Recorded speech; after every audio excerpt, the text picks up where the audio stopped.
Do you know what carpentry? Carpentry is that kind of it's a Chinese. In the event, I'm hosting his show, the Jeff Richards Show. Oh, did you? It's my show, but I'm never there.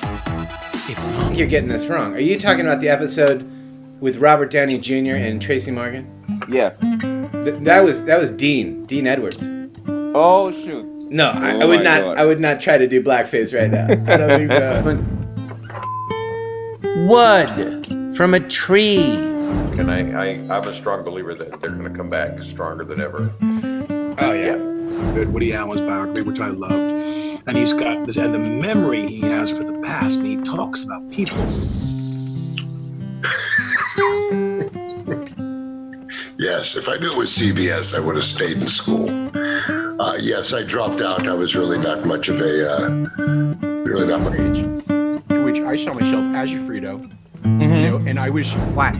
The good ones borrow, the great ones steal. And Picasso said that, and I think he was being self-deprecating. How long have you been doing that? I do jujitsu. You've been doing jujitsu.